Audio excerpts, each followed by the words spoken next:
bienvenue sur Leadcorn, le podcast. Ici, on parle management et leadership, sans se prendre la tête, et surtout pour que ça fonctionne pour tout le monde.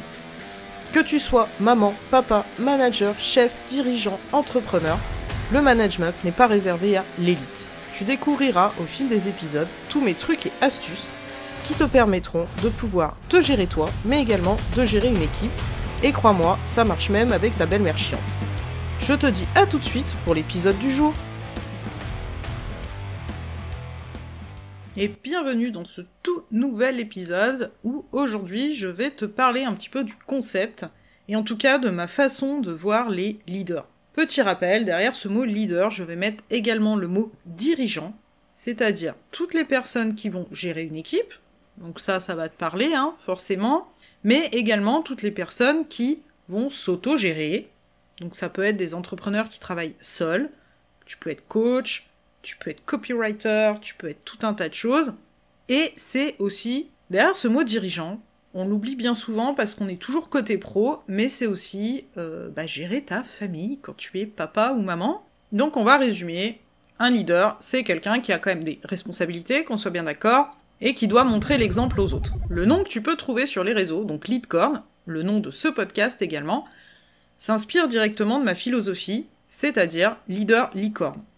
Pourquoi une licorne ? Alors tu vas te dire, c'est une fille, elle est girly, elle est ci, elle est là. Ouais, ok, pourquoi pas. Mais une licorne, c'est aussi un animal mythique.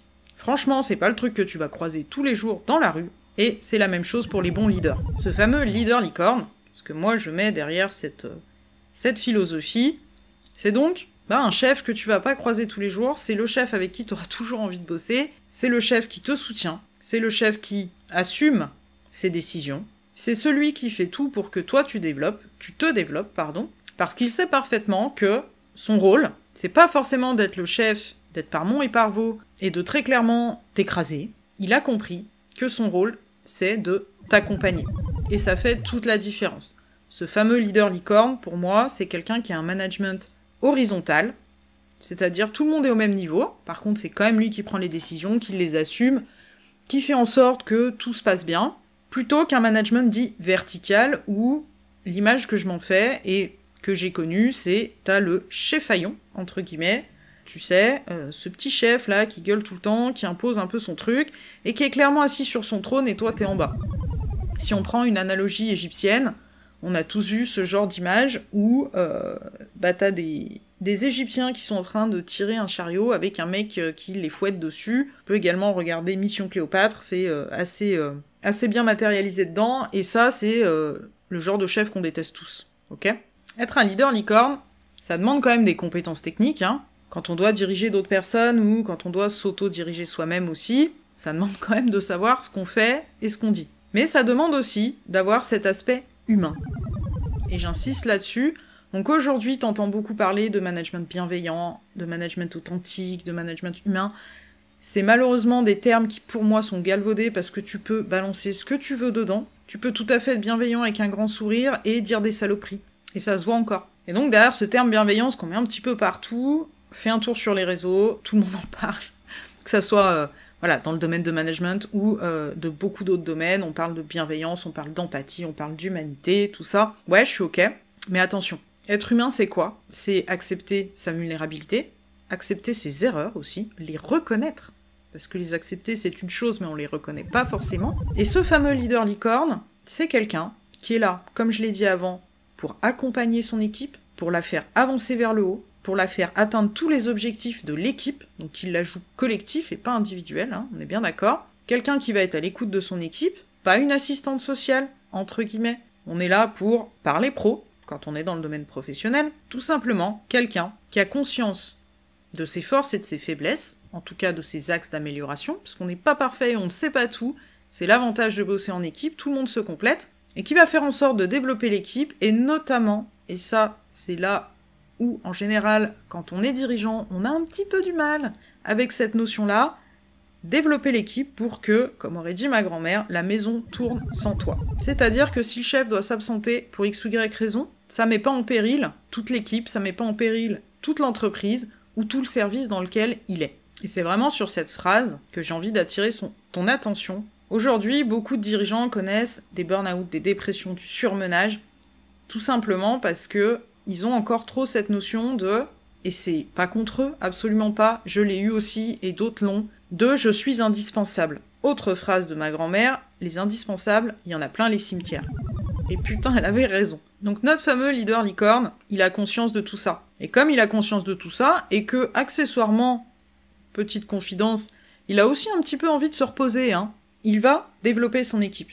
Donc ça demande des compétences techniques, on est bien d'accord. C'est pour ça que je te parlais tout à l'heure de bienveillance, d'authenticité, on parle aussi de management toxique. T'as beaucoup de personnes qui parlent de ça sur les réseaux, où effectivement on parle, il faut être un chef gentil, il faut être comme ci, il faut développer les soft skills, il faut développer sa com, il faut développer un tas de trucs.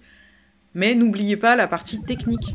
Si t'es un branque, t'es censé être un modèle pour les autres, puisque c'est toi qui vas les former, ou si tu n'as pas les capacités, puisque c'est pas dans tes connaissances, tu vas trouver quelqu'un pour le faire.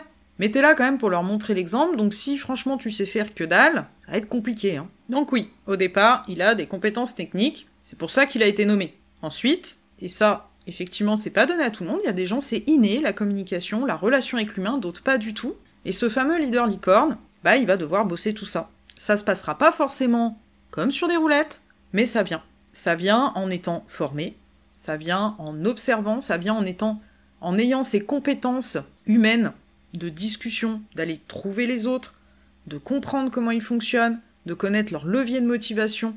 Donc ouais, je vais pas dire que c'est un enfer mental, mais un petit peu, au début en tout cas, le temps que tu connaisses ton équipe, et ensuite ça va rouler. Ça va rouler parce que les gens vont se sentir entendus, se sentir reconnus par toi, donc c'est aussi quelqu'un qui fait pas mal de feedback constructif, qui va faire également des feedbacks positifs quand il y a des trucs qui sont vraiment au top, et je t'invite vraiment à le faire, et qui va sans cesse s'auto-former, sans cesse tester, qui va se foirer, et qui va aussi accepter de dire, quand il ne va pas bien, on est des humains.